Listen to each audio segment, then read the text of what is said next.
하트앤서울 복음방송 주안의 하나 4부 시작합니다.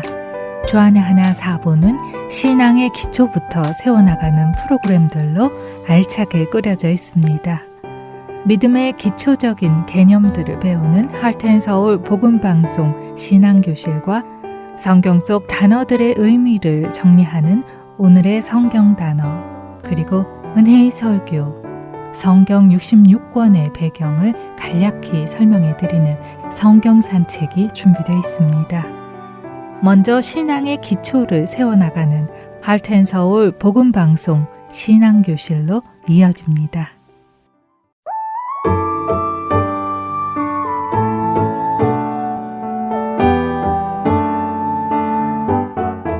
애청자 여러분, 안녕하세요. 하트앤서울 복음방송 신앙교실 진행의 정다은입니다. 네, 안녕하세요. 민경은입니다. 지난 시간에는 하나님의 창조 이유에 대해 나눴죠.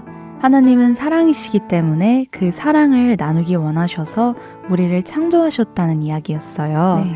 물론 하나님께서 우리를 창조하신 이유는 더 많지만 우리는 특별히 하나님은 사랑이시다라는 부분에 초점을 두고 나누었습니다. 네, 맞아요. 성경을 보면 하나님께서 우리를 창조하신 이유에 대한 말씀 구절이 참 많은데요. 그 중에서도 저희는 사랑의 하나님에 대해 집중해서 이야기해 보았습니다. 그런데 다은 자매님, 저희가 방송 시작한 지 벌써 2달이 되었더라고요. 와, 벌써 2달이요? 네. 시간 정말 빠르네요. 그렇죠. 그래서 오늘은 다음 주제로 넘어가기 전에 이 방송을 처음 시작할 때의 목적이 무엇이었는지, 또 지금까지 어떤 이야기를 나누었는지 한번 정리해 보려고 합니다. 좋아요. 저도 정리하면서 듣고 싶었어요. 처음에 이 방송을 시작한 이유가 뭐였죠? 네, 신앙을 막 시작하신 분들, 그리고 새해를 맞아서 복음을 다시 정리하고 싶으신 분들을 위함이었죠. 네, 그래서 일부러 어려운 이야기보다는 정말 기본적인 질문부터 시작을 했었잖아요. 그랬죠. 하나님은 누구신가? 라는 질문으로 몇 주 동안 나누었고, 그 다음으로는 그렇다면 우리는 누구인가에 대해서도 나누었습니다. 그리고 하나님은 누구신가? 그 질문을 조금 더 깊이 들어가 보면 결국 이런 질문으로 이어지는 것 같습니다. 왜 기독교는 하나님만이 참 하나님이라고 말할까라는 질문이었습니다. 맞아요. 세상에는 신에 대한 개념이 정말 많잖아요. 민속신도 있고 여러 종교의 신들도 있고요. 그런데 우리는 하나님만이 참되신 신이라고 합니다. 왜냐하면 그분이 바로 창조주이시기 때문이라는 것이었죠. 네, 창세기 1장 1절에 태초에 하나님이 천지를 창조하시니라 라는 이 구절에서 창조하다 라고 번역된 히브리어 단어가 바라라는 단어로 완전히 아무것도 없는 상태에서 존재 자체를 만드는 것이라고 했습니다. 다시 말해 무에서 유를 창조하실 수 있는 분은 오직 하나님이시기 때문에 하나님이 이 바라라는 단어를 사용할 수 있다고 했죠. 네. 아무것도 없는 상태에서 모든 것을 존재하게 하신 분. 그분만이 진짜 생명의 주인이시니까요. 그렇죠. 그리고 그 생명의 주인이신 창조의 하나님께서 우리의 이름을 지어주시고 불러주셨다고 나누었습니다. 네, 그리고 이름을 짓는다는 게 단순히 부르는 호칭이 아니라 그 존재를 책임진다라는 뜻이라는 것도 나누었어요. 네.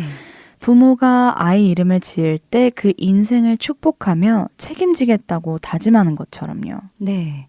하나님이 첫사람을 아담이라고 부르시고 지금 우리의 이름까지 알고 계시다는 건 우리가 하나님께 속한 소중한 존재라는 증거이지요.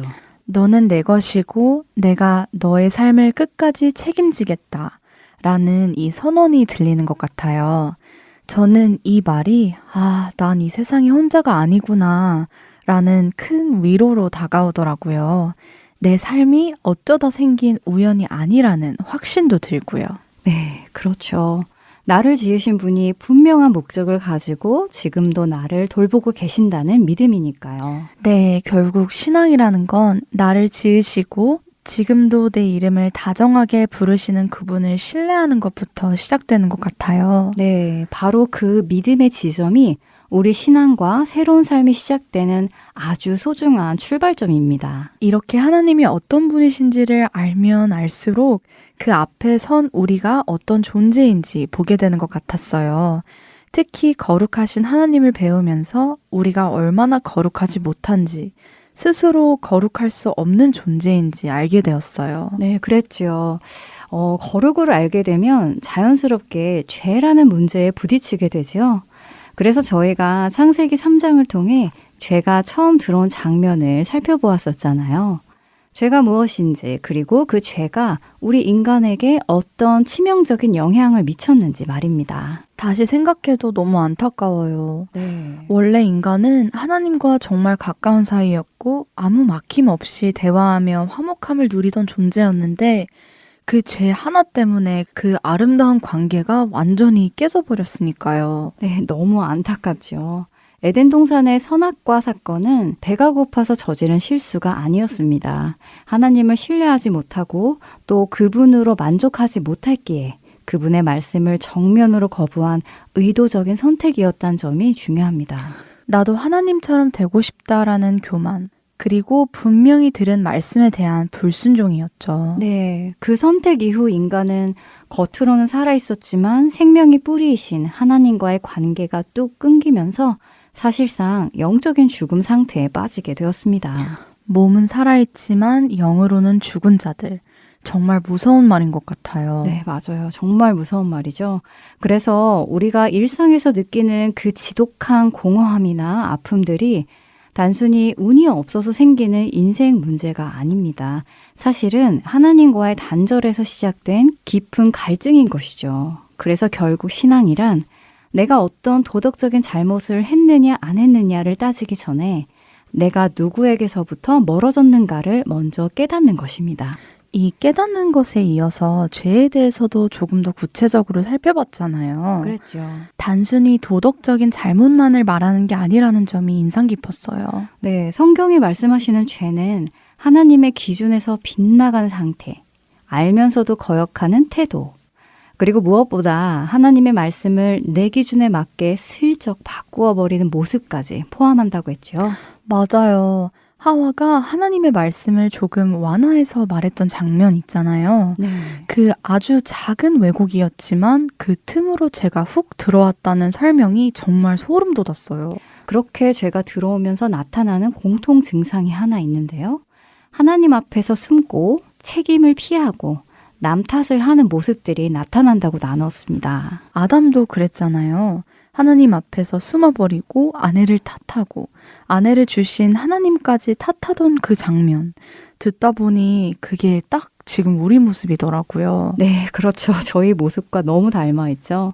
그런데 여기서 하나님은 죄 지은 인간을 향해 너 대체 왜 그랬니? 라고 따지시기보다 내가 어디 있느냐라고 먼저 물으시며 찾아오셨다는 것이 하나님은 이런 신이시구나 하면서 그분의 은혜를 볼 수 있는 장면이었습니다. 무서운 정죄가 아니라 관계의 회복을 향한 하나님의 부르심이었죠. 네, 하나님은 우리를 사랑으로 창조하셨고 비록 우리가 그 관계를 깨뜨렸지만 결코 우리를 포기하지 않으십니다. 먼저 손을 내밀고 찾아오시는 분이시라는 게 우리의 소망의 핵심이지요.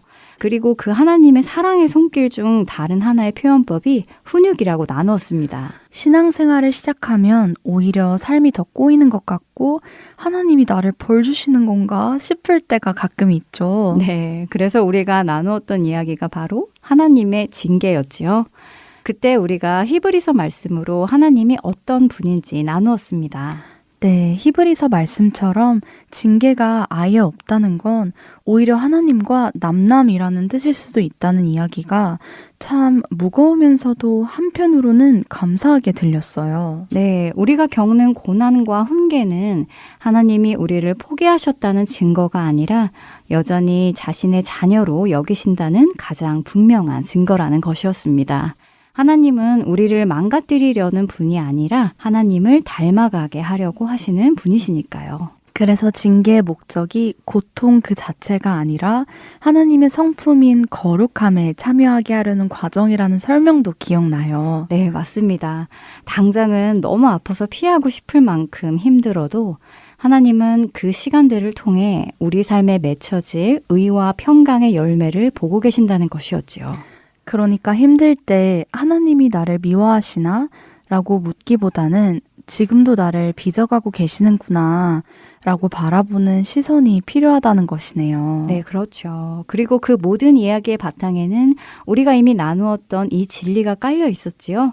하나님이 우리를 창조하신 이유는 무언가 부족해서가 아니라 넘치는 사랑을 나누어 주고 싶으셨기 때문이라는 것을 나누었습니다. 창세기에서 하나님이 사람을 만드신 뒤에 보시기에 심히 좋았더라 라고 하신 말씀이요. 그 말씀이 이렇게 따뜻하게 들린 건 처음이었어요. 네, 그렇죠. 그건 단순히 잘 만들어진 작품을 보며 만족하셨다는 말씀이 아니라 우리와 사귐의 관계를 맺고 싶어 하셨다는 말씀이었습니다.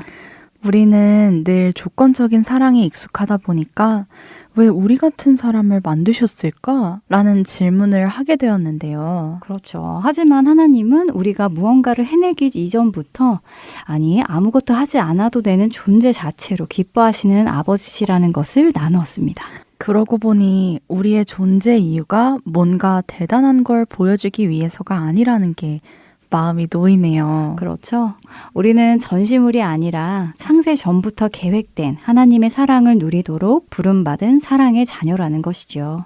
그 사랑 안에서 하나님과 함께 걸어가는 것, 그게 바로 우리 삶의 목적이라는 이야기였습니다. 이렇게 다시 정리해보니까 하나님을 더 알고 싶어지는 마음이 자연스럽게 생기는 것 같아요. 네, 저도 그렇습니다. 그리고 정말 우리의 모습도 선명하게 보였는데요. 창조주 하나님 앞에 선 피조물인 우리, 삶을 다스리시는 주권자 앞에 다스림을 받는 우리, 그리고 무엇보다 거룩하신 하나님 앞에 죄성 가득한 우리의 본성을 살펴보았지요. 의로우신 하나님과 죄성이 가득한 우리 인간의 모습을 이렇게 대비해서 보니까 우리가 얼마나 하나님의 은혜가 필요한 존재인지 더 절실하게 느껴지더라고요. 네, 그런데 놀라운 것은 그렇게 죄성 가득한 인간임에도 불구하고 하나님께서는 한 번도 우리를 포기하지 않으셨다는 것입니다. 오히려 사랑으로 우리를 보호하시고 끝까지 붙들고 계시는데요. 그래서 지난 시간에 하나님은 사랑이시고 그 사랑 때문에 우리를 창조하셨다라는 진리를 나누었죠. 다시 한번 정리해 보니까 정말 기본적인 것들을 차근차근 살펴보았네요. 개인적으로 정리할 수 있는 시간이어서 너무 좋았습니다. 네, 저 역시 저의 신앙을 돌아보는 귀한 계기가 되었습니다. 그런데 이제 누군가는 이런 궁금증이 들 수도 있을 것 같아요. 기독교 하면 예수님인데 예수님 이야기는 언제 나오지? 하고 말이죠. 맞아요. 사실 기독교에서 예수님이 가장 중요한 분이시잖아요. 그렇죠. 예수님이 기독교의 핵심이시지요. 하지만 그 귀한 이야기를 나누기 전에 지난 2달 동안 우리가 어떤 존재인지를 나누었어야 했습니다. 그래서 조금 늦어졌습니다. 사실 여기까지가 예수님을 만나기 위한 준비 과정이었고요. 그런데 예수님 이야기를 시작하면 누구나 한 번쯤 이런 질문을 할 수도 있는데요. 어떤 질문인가요? 하나님은 사랑이시고 긍휼과 용서가 풍성하신 분이라고 했잖아요. 그렇다면 그냥 용서해 주시면 되지. 왜 굳이 예수님께서 이 땅에 오셔야 했을까요? 그러게요. 하나님이 전능하시다면 말씀 한마디로 죄를 없애실 수도 있었을 것 같은데요. 바로 그 질문이 복음의 핵심으로 우리를 이끌어 줍니다. 성경은 분명하게 말씀하십니다. 하나님은 사랑이시지만 동시에 거룩하신 하나님이시라는 것이지요. 그러니까 사랑만 하시는 분이 아니라 죄를 그냥 지나칠 수는 없는 분이시라는 거군요. 네, 죄는 반드시 심판되어야 합니다. 왜냐하면 하나님은 거룩하시고 또 공의로우신 분이시기 때문입니다. 그 죄의 심판을 인간이 감당할 수 없었기 때문에 하나님께서 친히 길을 여신 것입니다. 그분이 바로 예수님이시지요. 그러면 예수님이 오신 이유는 하나님이 사랑이 없어서가 아니라 오히려 너무 사랑하셨기 때문에 오신 것이네요. 네, 죄를 그냥 덮어버리는 사랑이 아니라 죄를 해결하시는 사랑입니다. 사랑의 하나님께서 왜 죄를 심판하셔야 했는지, 그리고 왜 예수님께서 꼭 오셔야 했었는지 다음 시간부터 알아보겠습니다. 오늘 이야기를 정리해보니 하나님은 정말 준비의 하나님이시라는 생각이 듭니다. 예수님이라는 구원의 길, 우리를 위해 얼마나 세밀하게 예비하셨는지 다시금 느끼게 되네요. 지난 2달 동안 나누었던 하나님의 성품과 우리의 모습이라는 퍼즐 조각들이 이제 드디어 예수님을 향해 가고 있습니다. 다음 시간도 기다려지네요. 그럼 다음 주에 뵙겠습니다. 안녕히 계세요. 네, 안녕히 계세요.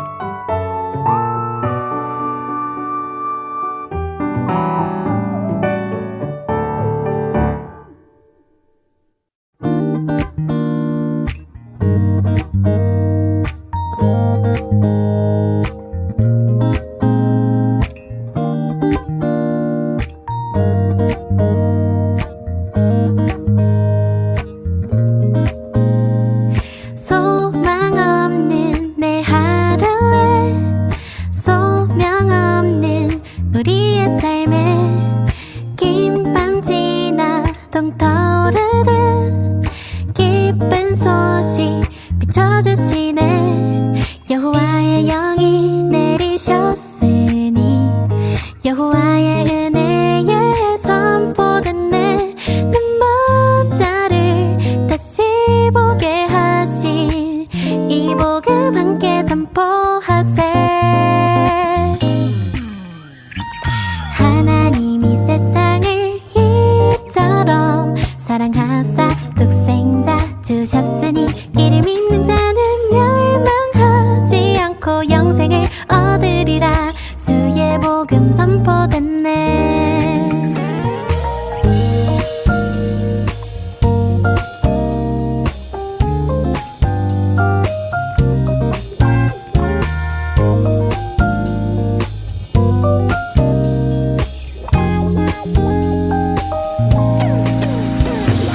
소망 없는 내 하루에 소명 없는 우리의 삶에 긴 밤 지나 동터르듯 기쁜 소식 비춰주시네. 여호와의 영이 내리셨으니 여호와의 은혜에 선포됐네. 눈먼 자를 다시 보게 하신 이 복음 함께 선포하세. 하나님이 세상을 이처럼 사랑하사 독생자 주셨으니 이를 믿는 자는 멸망하지 않고 영생을 얻으리라. 주의 복음 선포됐네. 하나님이 세상을 이처럼 사랑하사 독생자 주셨으니 이를 믿는 자는 멸망하지 않고 영생을 얻으리라. 주의 복음 선포됐네. 하나님이 세상을 이처럼 사랑하사 독생자 주셨으니 이를 믿는 자는 멸망하지 않고 영생을 얻으리라. 주의 복음 선포됐네.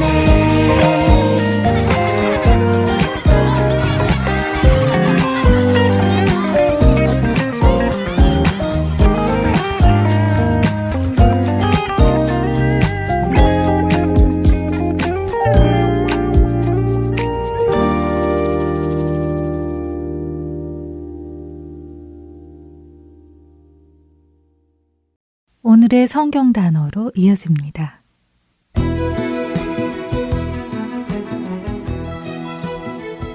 오늘의 성경 단어 엘 엘리온.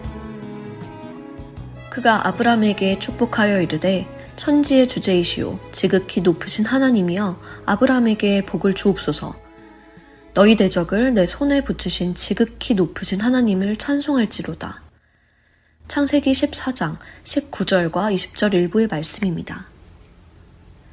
이 장면은 멜기세덱이 지극히 높으신 하나님을 찬송하며 고백하는 구절인데요. 이때 하나님의 호칭 엘 엘리온이 등장합니다.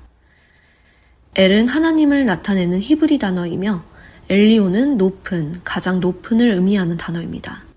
다시 말해 엘과 엘리온을 합쳐서 가장 높은 하나님, 지극히 높으신 하나님이 됩니다. 이 말의 의미는 하나님이 모든 우주의 주권자, 통치자라는 말씀이죠.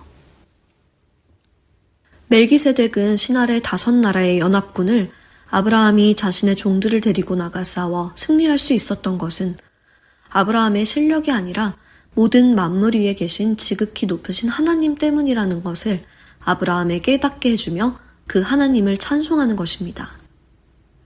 승리를 가져다 주신 분이 모든 일들의 주권자이신 하나님이시라는 것과 그렇게 지극히 높으신 하나님께 찬송과 영광을 올려드려야 한다는 것이죠. 땅만 바라보고 사는 우리를 저 멀리 지극히 높으신 곳에서 바라보시며 우리의 삶을 통치하고 다스리고 계시는 지극히 높으신 하나님을 신뢰하며 살아가는 우리가 되기를 원합니다. 오늘의 성경 단어 마칩니다.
아이고 힘들다. 여보, 정말 수고 많았어요. 그게 마지막 짐이죠? 이제야 이사가 끝났네. 당신은 이제부터 정리해야 되니 한동안 힘들겠네요. 괜찮아요. 천천히 짐 풀면서 정리하면 돼요. 정말 수고했어요. 아참, 하트앤서울 복음방송에 새집 주소 알려줬어요? 짐은 천천히 풀어도 되지만 집 주소 바뀐 것은 빨리 알려줘야 CD가 배달이 오죠. 어머, 이사하느라 정신이 없어서 깜빡했네요. 지금 당장 전화해서 알려드려야겠어요. 602-866-8999. 주소나 전화가 변경되었을 때 저희에게 알려주시면 큰 도움이 됩니다. 불필요한 CD 반송과 귀한 후원금도 낭비하지 않게 됩니다. 바쁘시더라도 꼭 연락주세요. 연락주실 전화번호는 602-866-8999입니다. 이메일이나 카톡으로 연락주셔도 됩니다.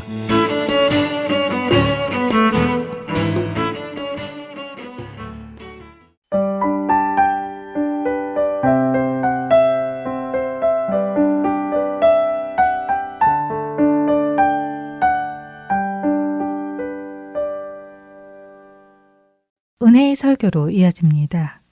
오늘은 서울 우면동교회 정준경 목사님께서 빌립보서 1장 9절에서 11절을 본문으로 기도라는 제목의 말씀 전해 주십니다. 은혜의 시간 되시길 바랍니다. 빌립보서 1장 9절에서 11절 내가 기도하노라 너희 사랑을 지식과 모든 총명으로 점점 더 풍성하게 하사 너희로 지극히 선한 것을 분별하며 또 진실하여 허물없이 그리스도의 날까지 이르고 예수 그리스도로 말미암아 의의 열매가 가득하여 하나님의 영광과 찬송이 되기를 원하노라. 아멘. 자, 오늘 9절에서 11절 같이 읽었는데요. 내가 기도하노라. 여러분, 내가 기도하노라 이렇게 하면 이제 바울이 빌립보 교회 성도들을 위해서 기도하는 기도 내용이잖아요. 저는 언제나 성경을 읽다가 이런 부분 나오면 집중하기 시작합니다.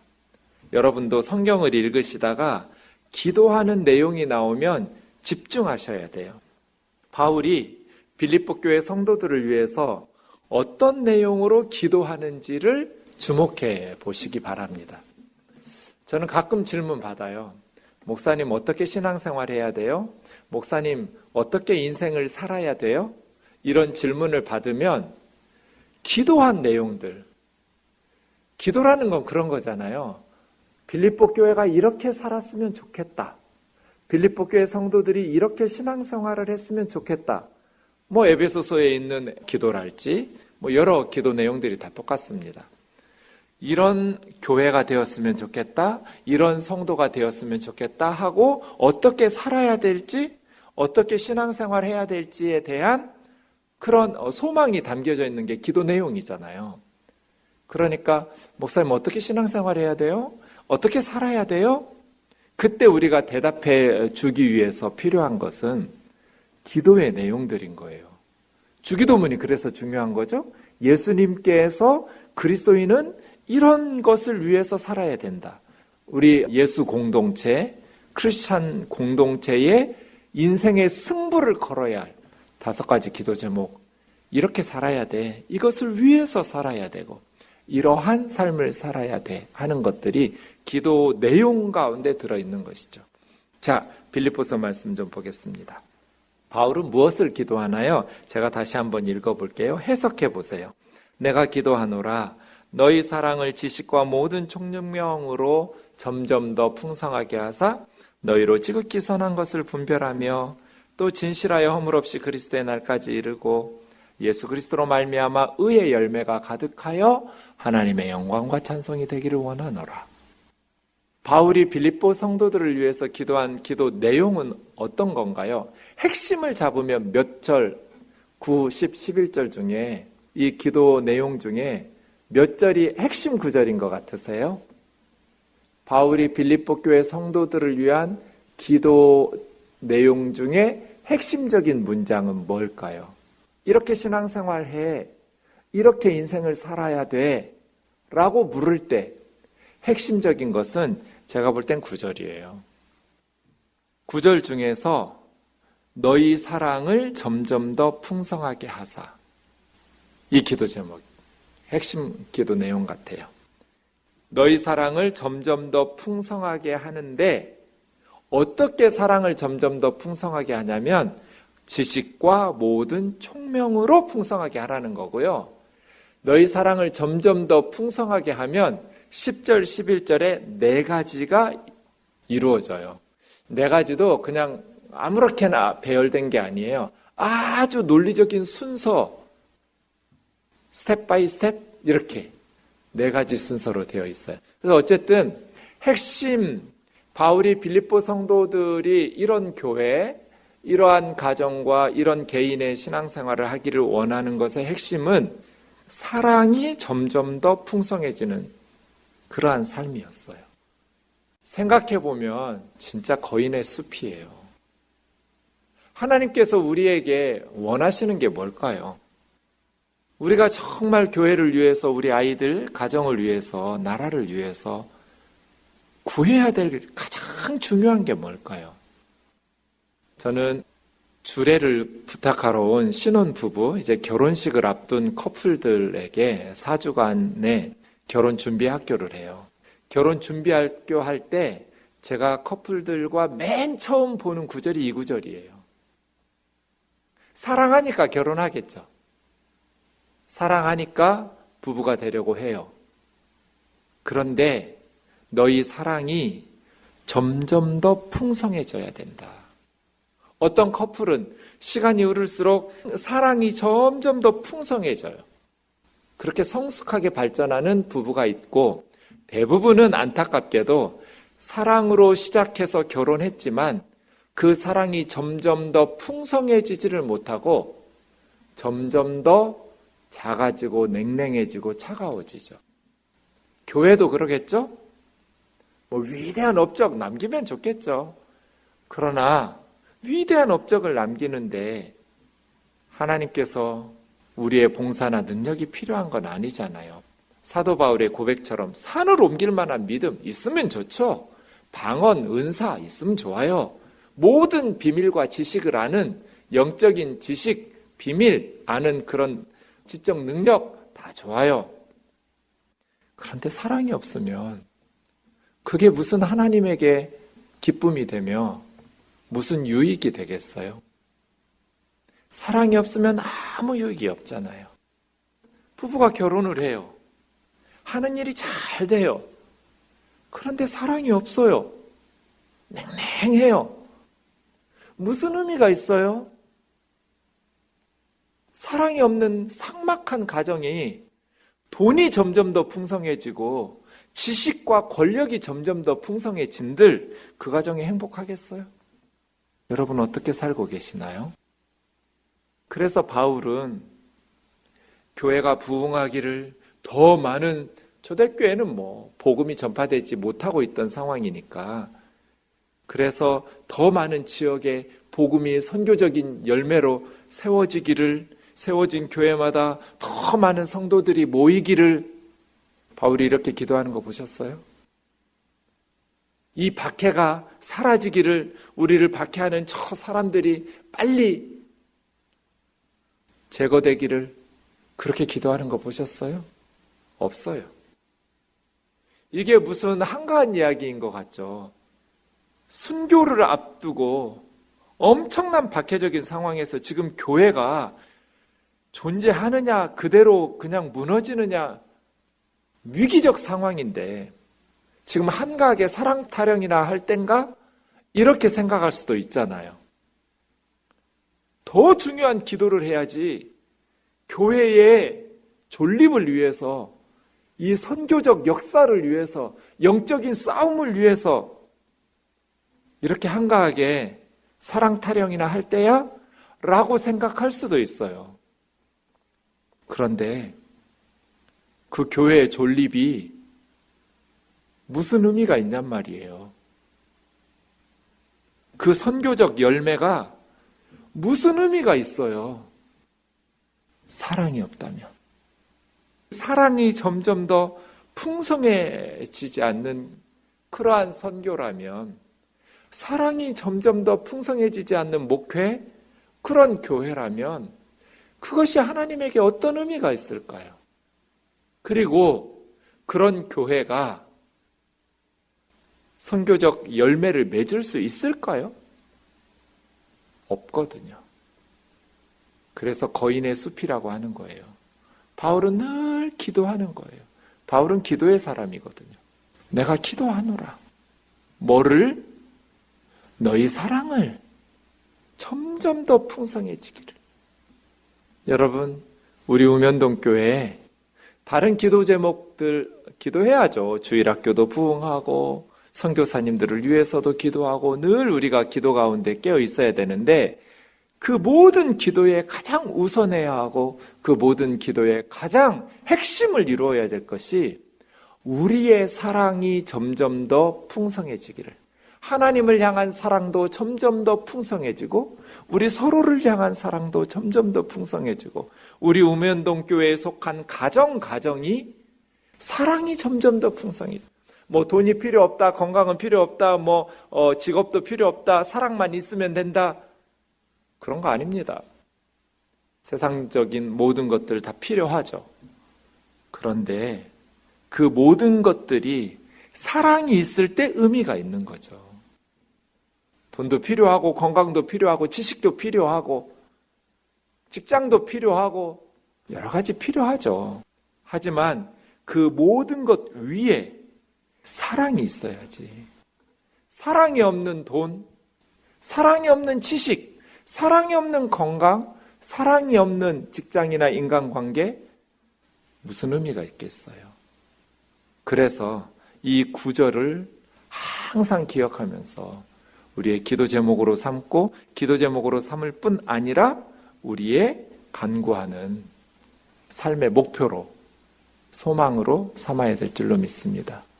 저의 삶이 나이가 들수록 사랑이 점점 더 풍성해졌으면 좋겠거든요.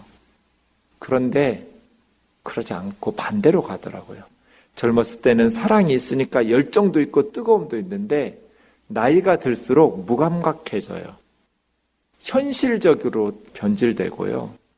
세상적인 것들에 뭔가 열매를 맺으려고 하고 그렇게 점점 삭막해지는 것 같아요. 기도하노라, 사랑이. 근데 좀 특이하죠?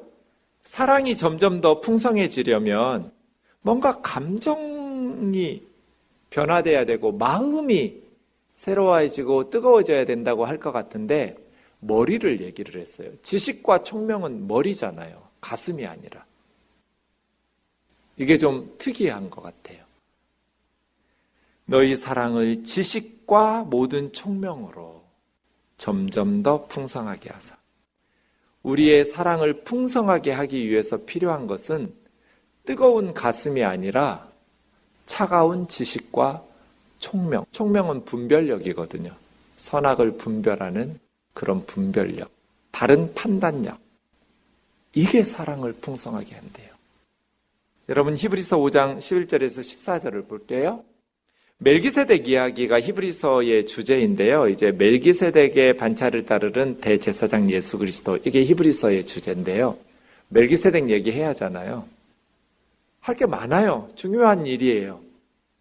중요한 내용이어서 할 말이 많은데 편지를 쓰면서 염려하는 거죠. 히브리서 저자가 듣는 게 둔해요. 말씀에 대한 이해력이 떨어지고 설명해도 못 알아들을 것 같으니까 좀 책망해요. 때가 오래되었으므로 예수 믿은 때가 오래돼서 예수 믿은 지 오래됐으면 이제 남을 가르칠 선생이 돼 있어야 되는데 너희는 아직도 하나님 말씀의 초보에 머물러서 누구에게 가르침 받는 학생이어야 한다. 젖이나 먹고 단단한 음식은 먹지 못하는 갓난아이 같다. 찔리죠? 예수 믿은 지 오래됐으니까 남을 가르칠 수 있는 선생 돼야 되는데 젖이나 먹고 단단한 것은 먹지 못하는 그러한 처지가 되었구나 하면서 책망하면서 13절 14절에 보시면 젖을 먹는 자는 어린아이요. 맞죠? 어린아이들은 젖밖에 먹을 수가 없어요. 단단한 음식은 장성한 자의, 맞아요. 단단한 음식은 장성한 어른들의 먹거리죠. 그런데 그 다음을 주목해 보세요. 그 단단한 음식을 먹는 장성한 성인들, 이게 이제 뭐 육신 이야기하는 것이 아니라 영적으로 신앙생활 이야기하는 거잖아요. 그 영적으로 성숙한 장성한 그리스도인의 특징이 뭐냐면 지각을 사용함으로. 그러니까 영적으로 성숙한 장성한 그리스도인은 예배 빠지지 않고 기도 열심히 하고 전도 열심히 하는 게 아니에요. 그것이 장성한 자의 특징이 아니라 그 모든 것을 통해서, 바꿔 말하면 기도 많이 하고 예배 열심히 드리고 성경 열심히 줄줄줄줄 외워도 영적인 젖이나 먹어야 될 어린아이들이 있을 수 있다는 뜻이에요. 사실은 그렇게 해서 자라나는 게 맞는데 간혹 기도 많이 하고 성경 공부 많이 하지만 뭐 목사, 목회하고 있고 선교사 중에도 영적인 어린아이들이 있을 수 있다는 뜻이에요. 이건 무슨 직분하고 상관없어요. 지각을 사용함으로 연단, 훈련을 받아서 선악을 분별할 수 있냐 없냐. 이게 장성한 사람의 특징이에요. 우리 예상을 완전히 벗어나요. 전도 열심히 하고 신앙생활 열심히 하고 기도 열심히 하고 봉사 열심히 하고 성경에 대해서 많은 지식을 가지고 있고 아니요. 지각을 사용함으로 연단을 받아 선악을 분별하는 것. 이것이 장성한 사람의 특징이거든요. 사랑도 그래요. 영적으로 자라난다라는 것은 관계가 좋은 거라고 제가 늘 말씀드렸어요. 하나님과 관계가 좋고 이게 사랑이 점점 더 풍성해지는 게 영적으로 성숙해지는 거예요. 사람들과의 관계가 좋고 사람들과의 사랑의 사귐이 점점 더 풍성해지는 것. 그게 영적으로 성숙해지는 거거든요. 단단한 음식을 먹는 장성한 자들. 이러한 영적인 성숙한 사람들은 선악을 분별하면서 지각을 사용해요. 오늘 빌립보서의 바울의 말하고 비슷하죠. 너희 사랑을 모든 지식과 총명으로 점점 더 풍성하게. 그래서요. 사랑이 점점 더 풍성해지려면 지식과 총명으로 선악을 분별할 수 있는 것에서부터 시작해요. 그래서 4가지인데요. 이제 우리 적용하면서 좀 살펴볼게요. 9절부터 적용해 볼게요. 여러분, 너희 사랑을 지식과 모든 총명으로 점점 더 풍성하게 하사 어떻게 적용할 수 있으세요? 네, 나는 사랑이 점점 더 풍성한 삶을 살고 있는가? 이렇게 적용해야겠죠, 그죠?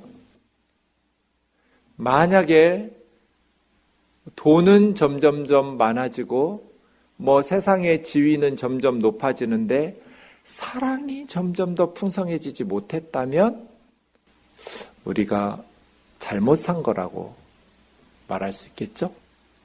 하나님께서 우리에게 원하시는 삶, 바울이 기도했던 대로 사랑이 점점 더 풍성해지는 우리 부부 생활은 어때요? 부모와 자녀들 간의 우리 가정 생활은 어때요? 우리 교회는요? 우리 사회는요? 돈은 많아졌는데 사랑은 더 식어서 삭막해지지 않았나요? 더 냉랭해지지 않았나요? 이것이 우리 기도 제목 돼야겠죠. 하나님, 사랑이 점점 풍성한 가정 되게 해주세요. 사랑이 점점 풍성해지는 교회가 되게 해주세요. 사랑이 점점 풍성해지는 나라가 되게 해주세요. 사랑하지도 않을 거면서 뭐하러 사는가 이렇게 써놨는데 의미가 없다는 뜻이에요. 하나님 앞에 아무 의미가 없어요. 사랑하지 않으면 말이죠. 자, 그러면 사랑하면 어떻게 되는가? 4가지 단계 이룬다고 그랬잖아요. 첫 번째가 너희로 지극히 선한 것을 분별하며, 지극히 선한 것을 분별하는가? 이것이 사랑의 첫 단계예요. 사랑하려면 지극히 선한 것을 분별할 수 있어야 돼요. 지금 내 남편에게 지극히 선한 것이 무엇인가? 지금 우리 아내에게, 우리 아이들에게, 우리 부모님에게, 그리고 내 삶에 지극히 선한 것이 무엇인가? 지극히 선한 것을 분별해야. 왜냐하면 사랑이라는 것은 뜨거운 감정만은 아니거든요. 감정 필요한데 지극히 선한 것을 분별해야 진짜 사랑을 할 수 있기 때문이에요. 사랑엔 거짓이 없나니 악을 미워하고 선에 속하라고 그랬잖아요. 로마서 12장 9절. 사랑이라는 건 그런 거잖아요. 거짓이 없어야 되고 악한 것은 미워하고 관계를 깨뜨리는 게 악한 거잖아요. 사람을 이용해 먹고 사람을 하나님의 형상으로 소중하게 여기지 않고 자기 이익을 위해서 속이고, 그건 사랑 아니잖아요. 사랑엔 거짓이 없어야 되고 위선이 없어야 되고 악한 것은 미워하는 것이고 선한 것을 사랑하면서 선한 것을 추구하는 것이 사랑의 첫 번째 단계거든요. 그래서 빌립보 교회의 사랑이 점점 더 풍성해지면 지극히 선한 것을 분별하기 시작할 거예요, 성도들이. 하나님, 감옥에서 기도하는 거예요. 빌립보 교회 성도들이 지극히 선한 것을 분별하게 해주세요. 어떻게 지극히 선한 것을 분별하게 되냐면 사랑하다 보면 분별하게 돼요. 사랑은 악한 게 아니잖아요. 어떻게 저 사람에게 선한 걸 해주고 싶은 게 사랑이기 때문에 분별력이 생겨요. 사랑하게 되면 아, 이것이 저 사람에게 좋겠구나. 그런데 지극히 좋은 거예요. 적당히 좋은 것이 아니라 가장 좋은 거. 우리 둘째 딸에게 가장 좋은 게 뭘까? 사랑하는 사람은 가장 좋은 것을 찾아내요. 분별하게 돼요. 이게 첫 번째 단계예요. 가장 선하고 가장 유익하고 가장 중요한 것들을 분별할 수 있게 돼요. 그래서 하나님의 뜻대로 살아갈 수 있게 되는 것이죠.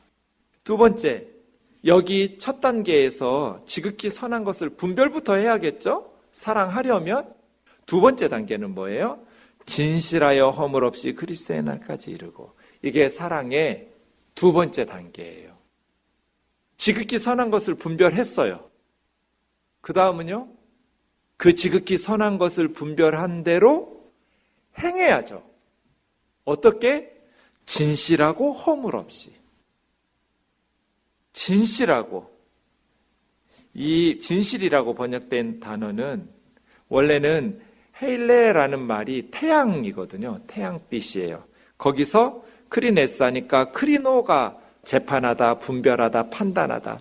그러니까 태양빛으로 밝은 곳에서 조사하고 분별하고 판단하는 거거든요. 이걸 진실하여 이렇게 말했어요.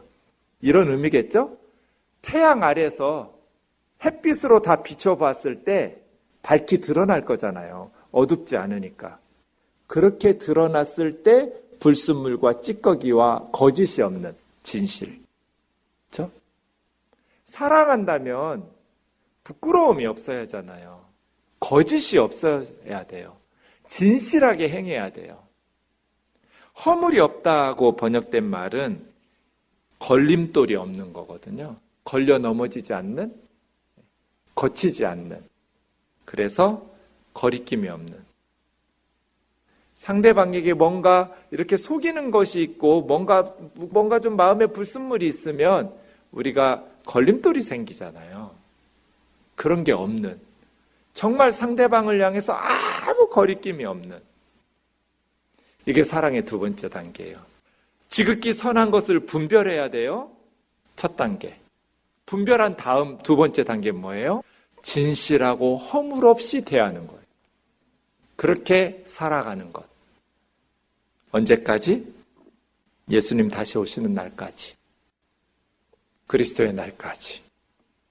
주님 다시 오시는 날까지 진실하고 허물이 없이, 불순물과 찌꺼기가 없이, 진정으로 상대방에게 부끄러움이 없는, 상대방에게 거리낄 것이 없는, 정직하고 깨끗하게 심판날에, 그리스도 예수의 날에 책망받지 않을 수 있도록 예수님 오시는 그날까지.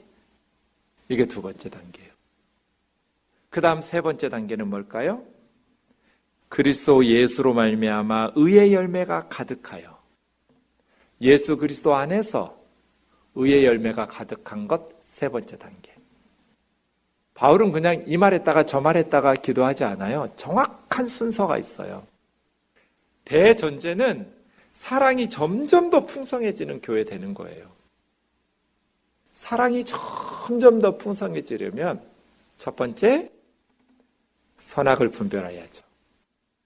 지극히 선한 것을 분별해야 돼요. 두 번째, 그거 알면 뭐예요? 실천하지 않으면 아무 의미도 없어요. 지극히 선한 것을 분별한 후에는 진실하고 허물 없이, 꺼리낌 없이 행해야 돼요. 세 번째 단계는 열매 맺는 거예요. 여러분, 열매를 맺으려면 어떻게 해야 돼요? 한번 물 줘서 열매 맺어요? 말라 죽어요. 꾸준히 선을 행해야 돼요. 그래야 열매를 맺어요. 그냥 한번 심어놓고 방치하면 제대로 열매 맺을 수 없어요. 꾸준히 돌봐줘야 돼요. 가지치기 해주고 거름 주고 물 주고. 진실하여 허물 없이. 바울의 머릿속에는 이건 한 번 하고 마는 게 아니에요. 그리스도의 날까지 꾸준히 하다 보면 예수 그리스도 안에서 의로운 열매를 맺게 돼요. 머릿속에 그런 생각하는 거죠. 사도 바울은 교회는 의의 열매를 가득 주렁주렁 맺혀야 된다. 의의 열매를 주렁주렁 맺히려면 진실하고 허물 없이 지극히 선한 것을 꾸준히 반복해야 돼요. 그러면 교회는 반드시 열매를 맺혀요. 이게 세 번째 단계예요. 저와 여러분의 삶도 마찬가지죠. 진실하여 허물 없이. 열매가 안 맺히는 것 같아요. 아무것도 안 보여요. 그런데 낙심하지 않고 꾸준히 하다 보면 꽃이 피어요. 꾸준히 하다 보면 열매가 생겨요. 꾸준히 하다 보면 그 열매가 탐스럽게 커지고 맛있게 익어가죠. 스텝 바이 스텝이죠. 지극히 선한 것을 분별했어요. 그리고 행했어요. 진실하고 허물 없이. 한두 번 하다 만 거 아니에요? 꾸준히 행했어요. 그랬더니 열매들이 맺히기 시작했어요. 여기서 끝날 것 같아요. 저 같으면 세 번째에서 열매 가득하라 하고 기도가 끝날 것 같은데 마지막 단계가 남았어요. 네 번째 단계예요. 하나님의 영광과 찬송이 되기를 원하노라. 그게 네 번째였어요. 우리 어떻게 적용할 수 있어요? 모든 것을 이룬 후에 빌립보 교회의 영광이나 바울의 영광으로 끝나버리면 안 돼요. 하나님의 영광과 찬송이 돼야 돼요. 이게 사실은 최종적인 목표예요. 사랑이 많은 것 자체가 목표가 아니라 사랑이 점점 더 풍성해져서 하나님께 영광을 돌리고 하나님의 찬송이 되는 것. 이게 진짜 목표였던 거예요. 사람의 영광, 교회의 영광과 찬송이 아니라 하나님의 영광을 위해서 살아가는 삶. 하나님의 영광을 나타내는 삶을 통해서 의의 열매가 맺히게 되고 그 의로운 열매들을 믿지 않는 세상 사람들이 볼 때 하나님을 찬송하게 되는 것이죠. 빌립보 교회가 그렇게 되면 부흥하지 말라고 해도 부흥하겠죠. 성령님께서 역사하시고 하나님께서 영광과 찬송으로 기뻐하시는 교회를 어떻게 세상이 무너뜨리고 사탄이 이길 수가 있겠어요? 하나님의 영광과 찬송이 되는 것. 우리끼리 모여가지고 하나님의 영광과 찬송을 돌리고 이게 아니고 의의 열매가 가득해야 돼요. 그러려면 허물 없이 진실해야 돼요. 모든 인간관계가, 모든 삶의 방식이. 그러려면 지극히 선한 것을 분별할 수 있어야 돼요. 지각을 사용해서 말씀 공부해서 예배 드리고 성경 배워서 선악을 분별할 수 있어야 돼요. 이 네 가지가 반드시 있어야 사랑이 점점 더 풍성해지는 그런 삶, 그러한 교회가 되겠죠. 사도 바울이 생각하는 사랑은 1번부터 4번까지가 있는 거예요. 더할 것도 뺄 것도 없어요. 진짜 거인의 숲이에요. 너무너무 놀라워요. 우리 그대로 기도 제목하면 돼요. 너희를 우리 아들들, 딸들, 우리 가족들, 교회들, 우리 지인들 이름으로 바꾸면 돼요. 내가 기도하노라. 너희 사랑을 이 너희에다가 여러분 자녀들, 여러분 가족들, 우리 교우들 이름 집어넣으면 돼요. 하나님, 우리 아들이, 우리 딸이 사랑을 지식과 총명으로 점점 더 풍성하게 해주시고 우리 딸이, 우리 아들이 지극히 선한 것을 분별하고 진실하여 허물 없이 그리스도의 날까지 이르고 예수 그리스도로 말미암아 의의 열매가 가득하고 하나님의 영광과 찬송이 되는 삶을 살게 하옵소서. 딱 우리 기도로 벤치마킹하면 돼요. 가장 중요한 기도 제목 같아요.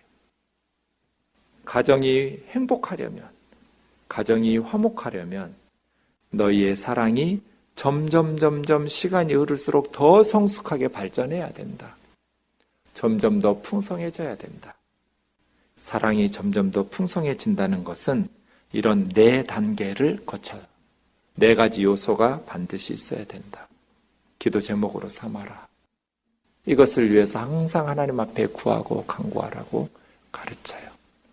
우리도 마찬가지죠? 저도 늘 이 기도 제목으로 기도해요.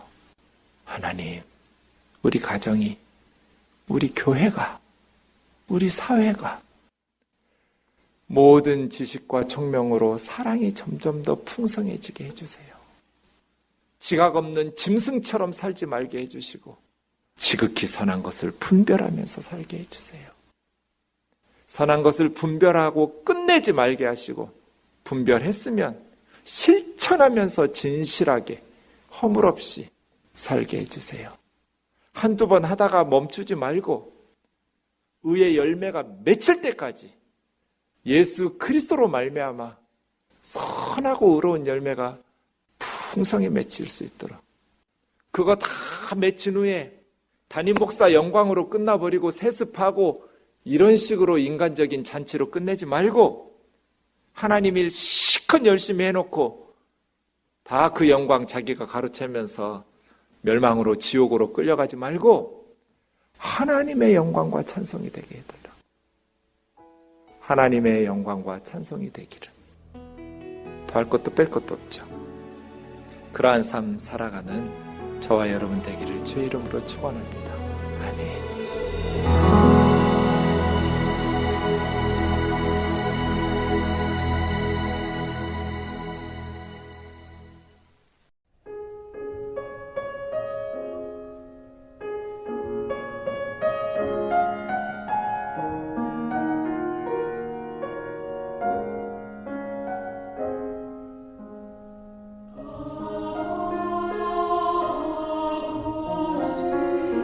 주의 손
성경 66권 각 권의 배경을 배우는 시간입니다. 성경 산책 보내드립니다.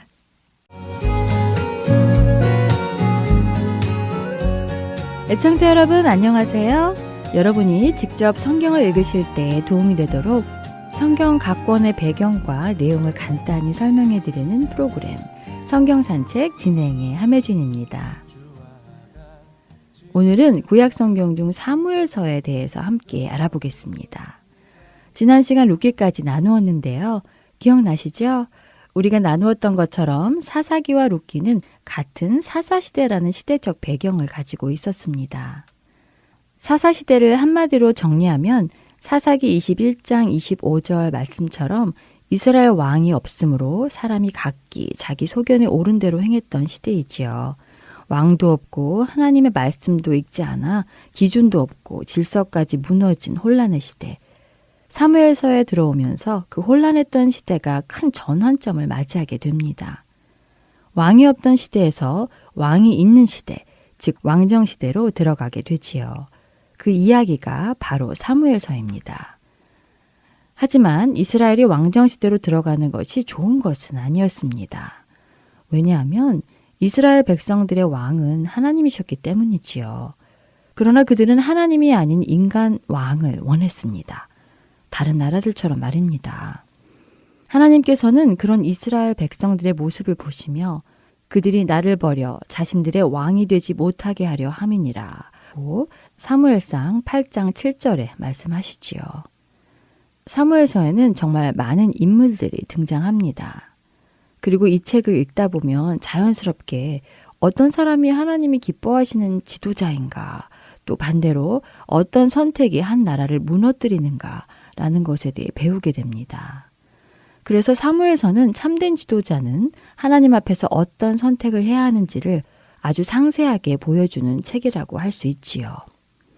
사무엘서는 지금 우리에게는 사무엘상과 사무엘하 두 권으로 나누어진 책이지만 원래 한 권의 책이었다고 하지요. 그래서 읽으실 때 두 책을 한 번에 이어서 읽어보시는 것이 좋을 것 같습니다. 사무엘상은 사무엘 선지자의 탄생으로부터 그의 사역의 이야기로 시작되지만 이야기가 진행될수록 중심은 점점 다윗에게로 옮겨갑니다. 그리고 사무엘 하에서는 다윗이 어떻게 왕으로 선택받았고 왕이 되기까지 어떤 과정을 거쳤는지, 또 왕이 된 이후에는 어떤 일들을 겪는지 다윗의 인생 전체가 펼쳐지게 됩니다.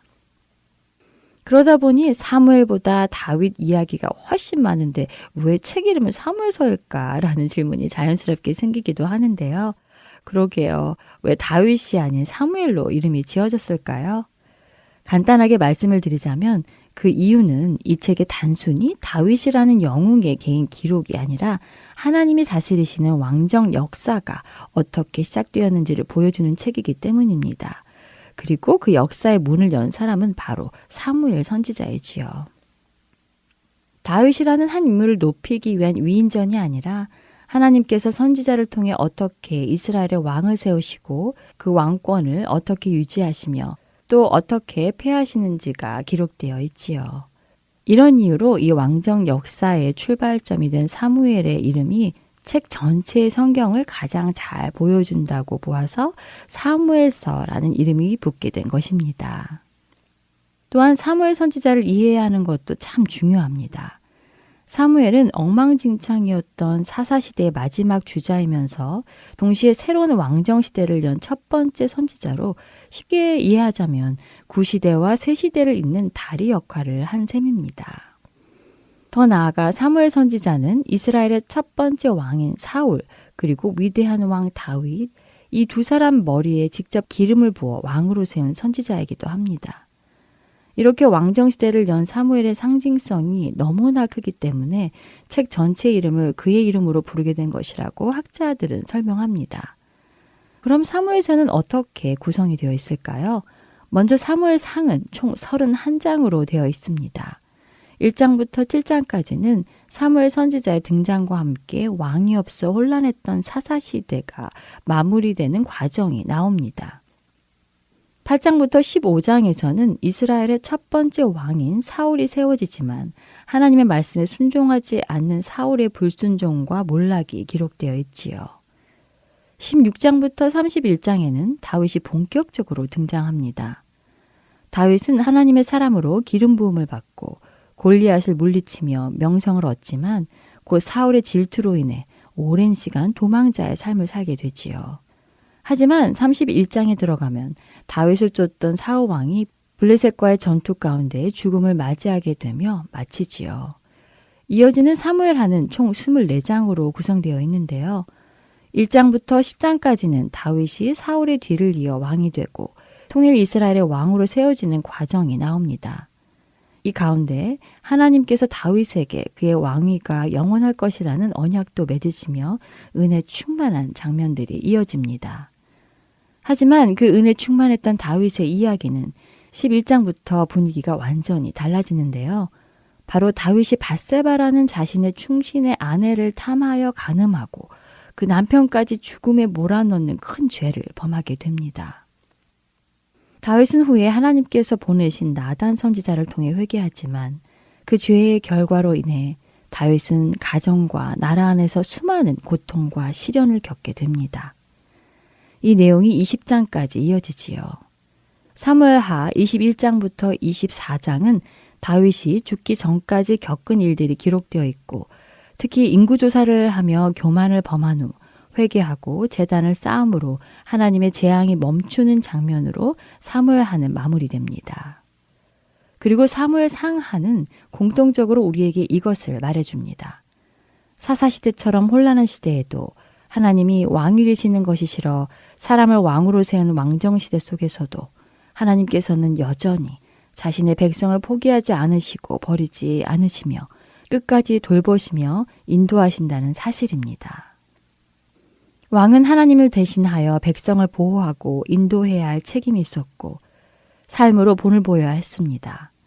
사울은 그 역할을 감당하지 못했지만 다윗은 부족함이 많았음에도 하나님의 마음을 구하는 왕이었기에 하나님께서는 그의 왕조가 영원히 이어질 것이라고 약속해 주셨습니다. 그리고 하나님의 그 약속은 다윗의 후손으로 오신 예수 그리스도를 통하여 성취되었고 앞으로도 성취될 것입니다. 사무엘서는 결국 사람 중심의 이야기가 아니라 하나님 중심의 통치가 무엇인지를 보여주는 책입니다. 더불어 하나님께서 이 세상을 어떻게 통치하시고 주도하고 계시는지 잘 볼 수 있지요. 사무엘 상하로 시작되는 왕들의 이야기가 뒤이어 열왕기, 역대기까지 이어지니 놓치지 말고 꼭 읽어보시길 권면드립니다.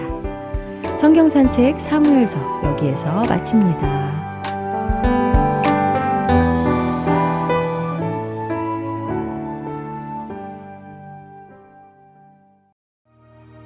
하나님 나라는 어떤 곳일까? 아픔과 슬픔이 없는 나라인가요? 하지만 이곳은 그렇지 않은 걸. 하나님 나라에 살고 싶어요. 하나님 나라는 이곳이란다. 여전히 아프고 슬픈 일이 있지만 행복과 기쁨이 여전히 있는 것. 우리가 하늘바닥의 통로야. 이 땅에서 하늘 뜻을 품고 사는 자들, 믿음으로 하늘 뜻을 보여주는 자들, 보내어진 자리에서 동참하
그것이 우리가 해야 할 사명인 것 그가 다스리는 그의 나라에서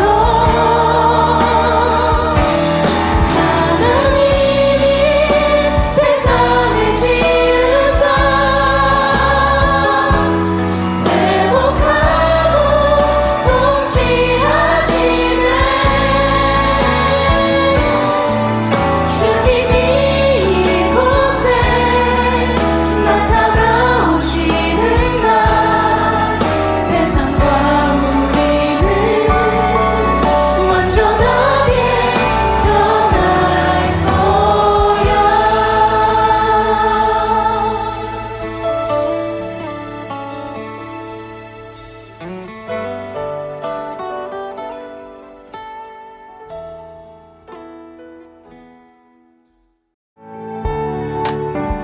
하나님을 더 알아가시고 하나님께 더 가까이 가신 시간이 되셨기를 바라며 주안의 하나 4부 오늘 순서를 마칩니다. 다음 주에 뵙겠습니다. 안녕히 계세요.